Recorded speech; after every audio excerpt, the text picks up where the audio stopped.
not last year.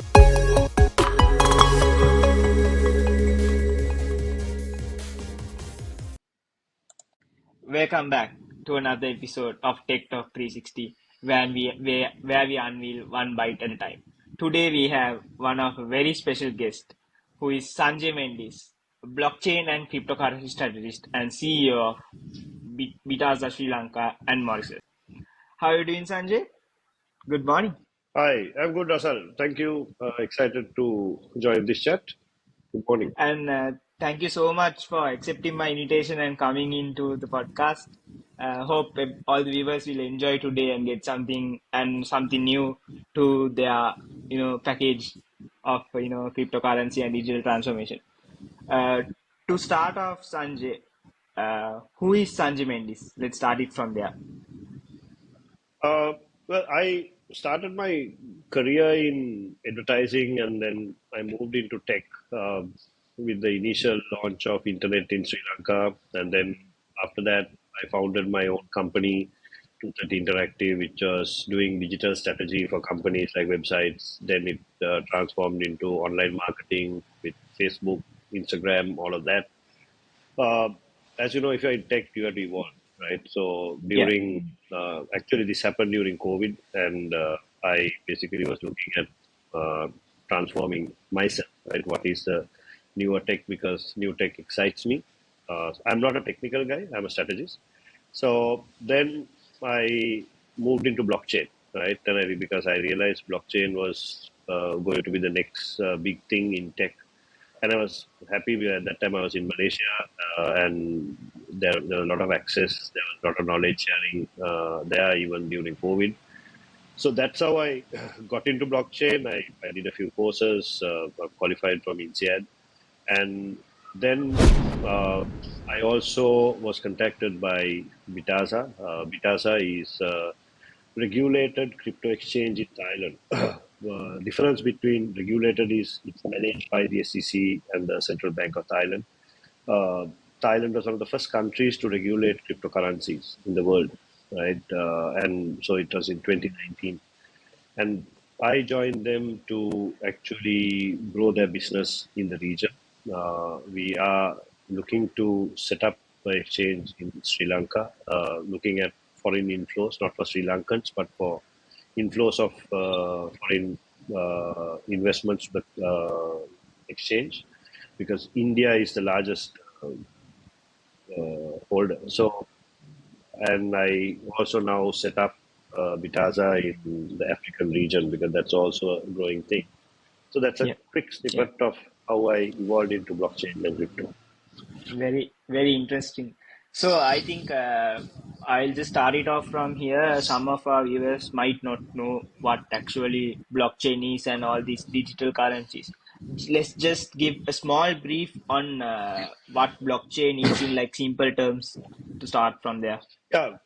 So blockchain is simply a type of code, right? I can talk about it for actually hours, but simply put, right? It's uh, what happened with blockchain was Satoshi, who was the inventor of Bitcoin, right, came out with this white paper about how to basically ensure that we can work in a trustless environment, right? It's a very strange word to use, trustless, right? Because you Yeah, think trust is the big thing, right? But it is not. Now, what happens is if you look at banks, right? And I want to send you money, right? I have an account with, let's say, bank one. You have account with bank two, right?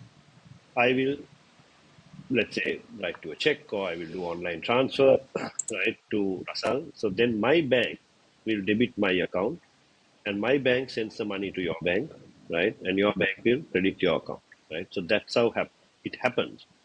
So why it is a trusted transaction is because you don't know me, I don't know mm, you, but bank one and bank two knows each other and they take care of the transaction.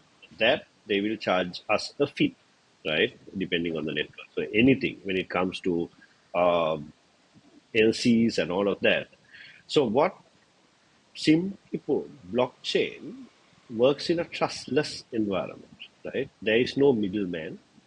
There is a set of servers, right? Which is in case of Bitcoin, the first basically has so many nodes which are called miners, right? So if I want to send money to you, you have a private wallet and a public wallet address. I have a private key and a public key, right? So that is my identity. I don't need to be known as Sanjay Mendis or something like that. Yeah, yeah, yeah. I will I will say, okay, Russell's public key is this. I want to send 0.01 Bitcoin, right? So Hmm. then the network gets activated and they will check first whether Sanjay has zero point zero 0.01 Bitcoin because it's actually not in my wallet, it's in the network, Yeah, right? yeah, And then it will check your address. If it's a Bitcoin address, it will just send it, right? That's it. So for doing this transaction, which is called mining, right, is a yeah. block. Now, in this block, why it is a blockchain is that when let's picture a block, right? Now, this block has, let's say, if it's a Genesis block, this will be named 1 and 2, right?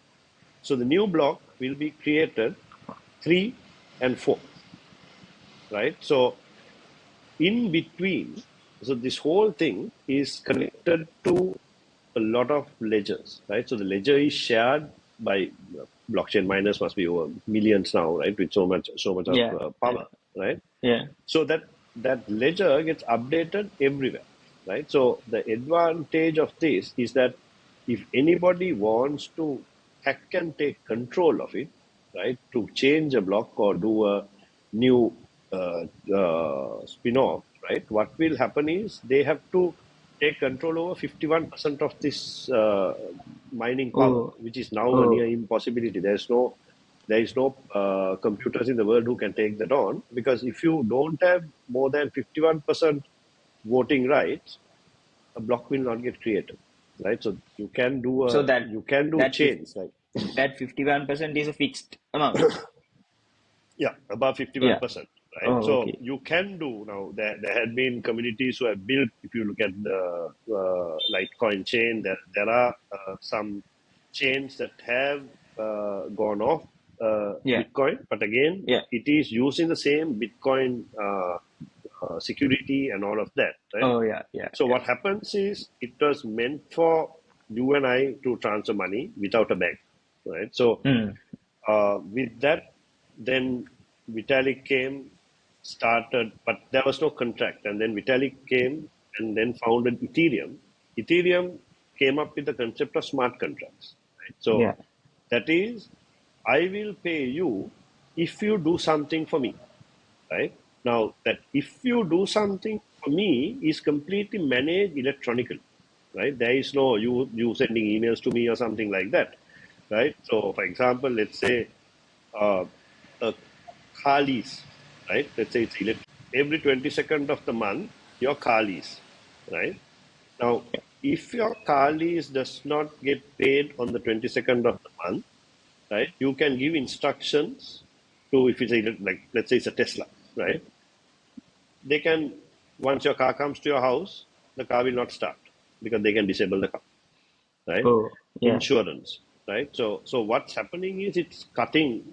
Like one of the largest case studies was the Egyptian port, which is one of the busiest ports in the world, right? They went into blockchain-based documentation not last year, year before, right?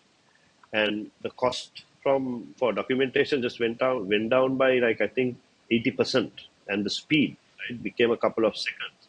When I was in Malaysia, uh, HSBC started piloting LCs from Malaysia to Singapore, right? Because the LC from Malaysia to Singapore took 4 days to do a LC in the banking Oh, system. yeah, So yeah. HSBC piloted this because in Malaysia they do a lot of ground transport. A container goes from Malaysia to Singapore in 1 day, right? So the LC takes 4 days. Hmm. For So because of that, they transferred blockchain and now Yeah. ALC takes only six minutes, right? So Yeah. that kind of innovation, because of the trustless environment it works, it's all on smart True. contracts. There's no human intervention, right? So that is simply what But blockchain block. is. But now in this blockchain, this information flows on this token, right? So Yeah. that is why the information, both Bitcoin, Ethereum has, Ethereum is the token on the network. So like that, that so many coins came. Now there are over 16,000 coins, which different purposes, right? There were meme Yeah. coins, there are all of that. But now, what happens is, because of the quantum of those coins, right? Because now Bitcoin, there is a maximum value, that the maximum a number of Bitcoins that will be mined, right? So Bitcoin suddenly became the new replacement for gold, right? So that is the big thing which happened, where they never expected Bitcoin to go that much. It was Yeah. going at a Yeah. dollar and a half a few years back. But the value of it now, because Bitcoin is limited, right? There will be no, like, so the other big thing, right? So 21 million Bitcoins will be there, and that's in the smart contract of Bitcoin. And without that, after that, it will get stopped. So now already close to 18 million bitcoins are mined, right? The last one will basically, I think, finish by 20, sorry, uh, right? So 21 million, right? There are about 1.4 million bitcoins left to be mined, right? Oh. So the every 4 years, these bitcoins go into a halving, because, as I said, when the miners mine, they get a certain Yeah. amount of Bitcoin. Initially, they used to get about 50 Bitcoin. It's halved. Now the new halving is coming this year in April. Everybody is looking forward to it, and that is when uh, the bull run will start, because that's a crypto cycle, right? So those are, there will be, after 2024, there will be 29 more halvings happening, right? So the last uh, Bitcoin will come in 2140, right? It might be a little earlier, but that is, at this rate, that is when the last one will come, right? And it will happen. So the next halving is happening this year in April. So that's a little bit about blockchain and crypto, and like how it became mainstream. And now, if you see, there is a lot more of excitement going on. There are more people on it. Yeah. So that's the uh, Yeah. in, quick intro. Yeah. So, you mentioned, Sanjay, now you have been to the African countries and introduced it there and several other countries. So, how does this Bitcoin and crypto, this currency, how do you see the situation in that side of the world, and how do you compare it to our side of the world, like India, Sri Lanka? Where are we, and where do we stand, and like how do they adapt to I these yeah, cashless?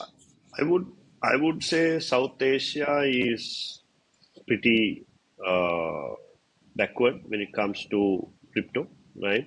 Yeah. Uh, Bangladesh, it's not legal, but the Maldives also, it's not they haven't, but Sri Lanka, it is not illegal, but there are a lot of Yeah. restrictions, right? In Restrictions. India, they have changed their attitude. It is not. It is. They haven't said it's illegal, right? But they charge a tax, right, from transactions and wealth. If you get a earning, there is a wealth tax that they charge, right? Like a capital gains tax they charge. Uh, but if you look at, I would say the growth of it is in Southeast Asia, uh, Malaysia, Singapore, uh, Thailand. Thailand, as I said, Yeah. was the first to regulate it, and then you see a lot of activity happening in Dubai, UAE, because all of these countries now are trying to be like the crypto hub of of the world, right? Now, Well, I work in Mauritius. Mauritius is looking at that being like a financial hub, because they have a lot of trade with Africa. So they are looking at, where Oh, Mauritius has a very, very sound legal system. So they are looking at inviting companies to come in and set up there, right? Nigeria is another country which has a lot of crypto traders. They were second to only the US in trading. India is the largest holder of crypto. So I think Africa is going, because they are also very open on mobile wallet systems, right? Africa's banking system is very, very laid back because they can't reach most of these people, and so because of that, crypto is getting quite popular, and oh, there's a lot yeah, of true. interest by the governments to regulate this and take this forward. So Sri Lanka, sadly, we still haven't. We are questionable in our stance on crypto and watching the world go by. Yeah, just a small follow-up question to that. So, do the Sri Lanka have a future with cryptocurrency and blockchain and that technology? Will we see some changes happening in the near future? To your Yeah. knowledge? So blockchain and crypto are two different things in Yeah, terms of yeah. the tech, right? I think Sri Lanka, there are some companies who are looking at blockchain-based solutions, right? It's pretty new, but as you know, we sometimes take a bit of time to catch up in that tech. India has gone way past, right? They're looking at tokenizing land, they're tokenizing a lot of stuff. So I think India is actually, because I meet quite a lot of new development companies popping up every day from India. Right? So they're quite advanced in that. Cryptocurrency in Sri Lanka, I really don't know, right? Because we have over 2 million users in the country, right? And they're using unregulated exchanges. If something happens, there's no regulation to protect them. So turning a blind eye and just letting this go isn't the way forward, right? Really supporting, putting uh, regulations for cryptocurrency, and really having, at least, like, for example, most of the countries, they haven't regulated it as such, but they are very strict on the users, AML, KYC, like in the banks, and that's the key thing, right? But that has to be regulated now. That's what we face in Thailand, where we have very strict AML, KYC regulations for our customers, right? Sometimes much more stricter than banks. So I think we have to start somewhere, which we still haven't really progressed in that side. Yeah. Also, Sanjay, I just wanted to add this up as well. So, if you use blockchain technology with businesses that you have seen or businesses that you have consulted, how do they use this tool, for the digital transformation of their business? Uh, so more than business, it's happening in a much larger scale. Business-wise, logistics is using it, right?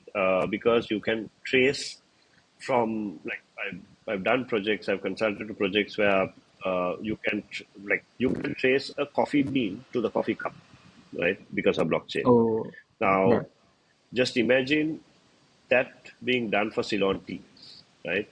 Where when I drink a cup of tea, let's say in London, right, I can actually send a tip to the family which plucked the tea in Sri Lanka, right, via blockchain instantly, right?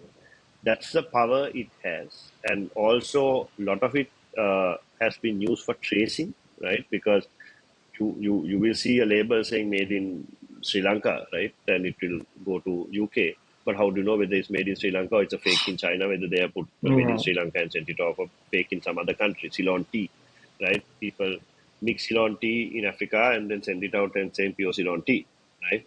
So that kind of stuff, if you use blockchain, because blockchain can trace, right? Trace as in there is technology, SAP and all of those also can trace. But the point is that traceability can get changed, right? Somebody can change the data. Whereas if it is in blockchain, you can't do that. You can't change the data because it is immutable, and that is the biggest advantage. So it will have, if you change the data, it will have a history of this data, right? Who changed it, because you have login access. You will have a, so all of that. So that kind of security. So actually done a consulting for US meats export to other countries, like especially Japan. They're very strict whether this animal has got vaccinated for and got the vitamins and all of that. Oh, Now they're converting all that into blockchain, right? Not that they were not recording it. It could be recorded in a Excel sheet and say send it with the animal. But how do you know whether somebody has tampered with that data, right? mm, So that kind of stuff is happening, and also transformation of cold storage like medicines, right? Uh, because now with IoT, you can put uh, uh, IoT can track the temperature of a freezer container, right? And that can get recorded. But let's say the freezer container went off and power went off and they didn't have it and they had about maybe 2 hours, 3 hours or no power in the container. Somebody can dock that, right? Whereas if you have this IoT transmitting and it gets picked up into the blockchain, right, you can't do anything, right? Because it's immutable. So that's where the whole thing. And the other big one, well, what I am involved in, was also called Flex ID, which is an identity-based solution, right? Where in yeah, the banking system, sometimes people can't, like, you go to a different country or you come from overseas and you come back to your own country. You don't have a house. You just living on rent. Now they ask for like a proof of residence. You'll have to give an electricity bill. Now, if you're on rent, electricity bill you can't give because it's under your what landlord's name, right? So there are a lot of stuff. So whereas if you have a blockchain-based identity, right, where you use now, India is looking at this, right, because they have the other identity tech because it's electronic Aadhaar system, right? And now they are encouraging companies to develop blockchain-based solutions using that Aadhaar, right? So there's a issuer who will issue the ID. At this point, it would be the national identity in Sri Lanka, the issuer. After that, if anybody wants to verify, what will happen is I will have an app. I go to a bank. I want to scan a QR code. The bank will say, okay, Sanjay Mendis, these are the details that it will come in my app.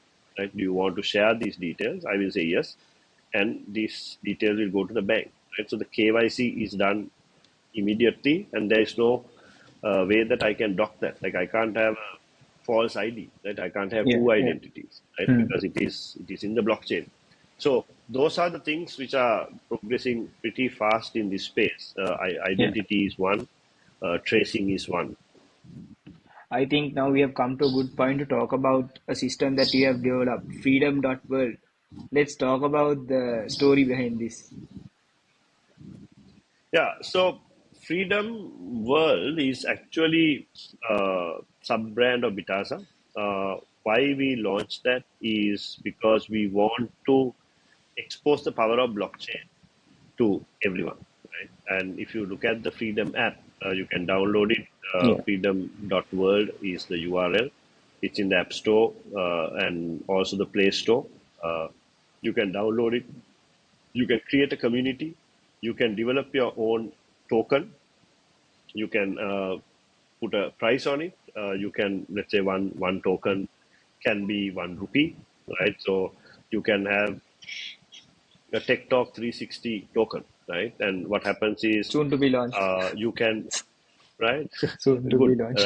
right? You can reward if people listen to your TikTok, and you can have a QR code coming in on it. They can scan it. You can airdrop coins to them, and based on the coins, you can tokens actually. Coins is the wrong name. Based on the tokens, you can give rewards, right? You can have leaderboards, all of that happening, and it's a community build, and you can plug and play. You can start it right now. It's so easy to use, right? So yeah, we use it in Thailand.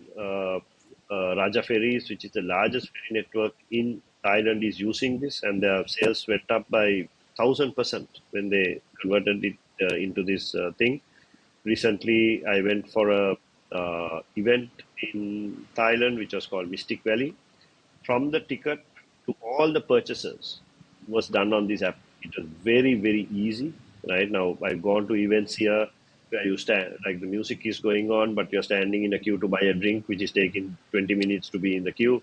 Pay that, and then you have to go and collect it from somewhere else.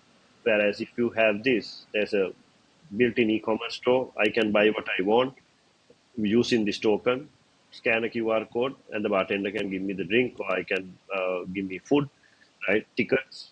You don't need to stand in queues because you scan the QR code, you can go in, right? Because with your identity, you can't dock it. Yeah. Yeah. If my True. ticket has been used once, nobody else can come with that same ticket because it's all in the blockchain, right? And then these tokens, we are looking at where you can put a payment gateway where you can buy these tokens, right? It will not be cryptocurrency because for it to get cryptocurrency, it has to get traded, right? It has to be on an exchange. So this is like a Yeah. loyalty point, but the entire loyalty solution is done on the blockchain. Like for example, if I want to buy Sri Lankan Airlines air miles, I can actually spend money and buy the air miles, right? It's the same way, but because this is in blockchain, your transaction speeds, your security, everything is so good, and you can Yeah. launch it in a day. Yeah. So, Sanjay, most of my viewers are from the youth, and so many might want to, join the industry of doing blockchain and that industry. So, are there any challenges, or how can they learn about this blockchain industry and how they can get a job maybe in the future? There's a lot of opportunity, right? I have met a couple of young companies in Sri Lanka who are doing pretty well in blockchain development. Sadly, they're not developing anything in Sri Lanka, right? But they're doing a lot of work overseas. Game developers, Yeah. because there are NFT games which are happening and all of that. Uh, so there is a very handful of people on their own who are learning and moving forward, right? Like this was like the early days of open source. So there hasn't been a top-down push to go into blockchain, which I think should happen. Specifically, you're from Morotua, right? Which has one of the best computer uh, streams, I would say, in Asia and even Colombo University. So I think you should get into this, right? Who drive this? And this is why we want to bring in Freedom World. We want to do hackathons where children will be able to really use this, understand it, and really move forward. So that's the only way. Like you need to really get. But technology will catch up. But faster Yeah. we catch up, the better it will be. I always ask this final question from everyone who comes to the podcast. It's just Yeah. finally one thing for Sri Lanka and the youth of Sri Lanka in whatever industry you work as. How is the future, and what is the last thing that you want to say for the country? I would think embracing technology. Forget anything else for the youth. Embracing technology is the future, right? If you look at what AI and blockchain has brought in, like AI caught on much uh, faster than blockchain because everybody is now using ChatGPT and Google Bard, and now Google Bard changed the name also, this thing, and then Gemini. I think they said Gemini, Yeah. right, Yeah. and Microsoft Bing. I use those quite a lot. You can. So I think being ahead of technology, especially in this region, is a way for you to really look into the future, right? Because blockchain is just not even 10 years old, right? Adoption is not even 3 4 years old. So if you get into it now, you can't have somebody saying I've been in blockchain for 10 years. You can't, right? It's Yeah. 2.5 years, 3 years. If exchange has been there for 3 years, it's like a lifetime, right? So my thing is get into it early because the top 20%, top 30% of the world is where you want to be. And that is where I think our youth should drive, right? Without going backwards and looking at sustainable, the tech that is already there. Like you look at some of these tech, that you'll have an engineer who has 20 years of experience, right? So, whereas here, you can get into it now, and by the time the giants turn, you can have that lead. And I have personally met, and the payments are quite good. Like a developer in blockchain at the moment, annual salaries of about 140,000 $150,000, right? Because it's a handful of people who are blockchain Yeah. developers, right? Yeah. So that's a key advantage if we can grow, especially in the universities, Rust and Laravel, because software is software, right? You can learn it, Yeah. and most of these guys use this code If we can get that, especially in the universities, I think we can really, really look forward to a much better future. Thank you so much, Mr. Sanjay, for coming in for the podcast and sharing your insights. I mean, blockchain has been quite an interesting topic that I wanted to talk about, and I just wanted to, give that message out to the youth as well, what the future stands for. Thank you so much for coming in, and just some final words about the podcast as well. Yeah. Thanks, Asal. Thanks for inviting me. Really glad to be here. And it's good that this was said again, as you said, what can youth do? This is what the youth can do, right? Really take this out to the world, get your peers to really open up into this, look at blockchain, look at AI. There's so much of opportunities there. And I think that's, I think you are taking it and it's good, right? TechTalk 360 is taking this news to the world, and you can look at it, helping the youth to really understand this and get into it. And you can contact me anytime. I think you post my socials, especially LinkedIn. Reach out to me. I'll definitely help you guys to, really need any information or any global contacts. I'll be very happy to do that for you. Thank you again. Thank you, everyone. This is another episode from Tech Talk 360 where we unveil one bite at a time.